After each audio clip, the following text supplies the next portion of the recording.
On my birthday, family ditched me for my brother's party. Dad stuck me with a $3,800 bill. Can you imagine your own family, the people who are supposed to love you most, abandoning you on your 30th birthday, sticking you with a massive bill, and then, the very next day, demanding you lie and take the fall for their corporate fraud? Because that's exactly what happened to me. And what I did next shocked everyone, especially them. My name's Mason, I'm 30.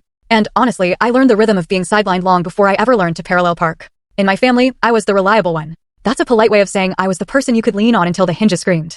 I was the quiet cousin who showed up early to move tables, the nephew who remembered Aunt June's sugar-free cake, the son who answered midnight calls for rides or when a payment slipped someone's mind. You'd think that would earn you some goodwill, or at least a seat that wasn't sticky with spilled soda at the kids' table. But in our house, reliability wasn't a virtue, it was a pretext. It just made it easier to ask, easier to assume, easier to pretend that asking was something we'd all agreed to. My mom, bless her heart, loves to tap her old graduation photo, beaming, cap too big, and declare, we're a family that gets it done. And my dad, to his credit, did get a lot done. He built a plumbing business from scratch, moving from a rattling pickup to a new truck every few years. But he also learned to narrate his hard work so loudly that nobody noticed mine. I was study sensible, never talented or drowning. When I launched my small design studio after college, building websites for local cafes and tiny law firms that still thought the internet was a phase, my dad shook my hand and said, proud of you. Then he added, keep expenses low. No need to show off. 2 days after I'd rewired their guest room into an office for my brother, Austin, so he could focus, which really meant sleeping in and playing guitar until noon, my mom hugged me after I landed my first big client, a bakery with a line out the door, and said,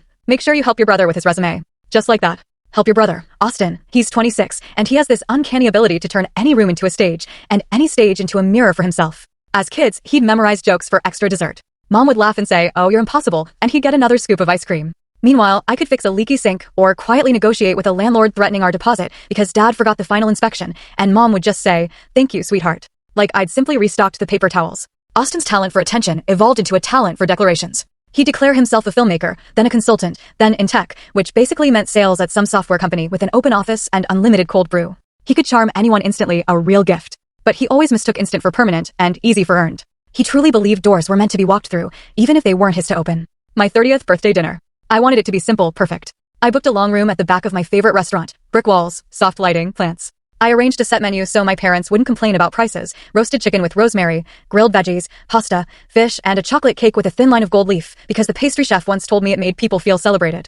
I guaranteed a minimum of 60 guests. I sent invitations 3 weeks early, with a note, asterisk no gifts. Your presence is the present. Asterisk I pictured my parents near the center, my aunt and uncle debating the fish, my cousins chatting. I even imagined Austin clapping me and then, the part that shocked everyone, watch full story.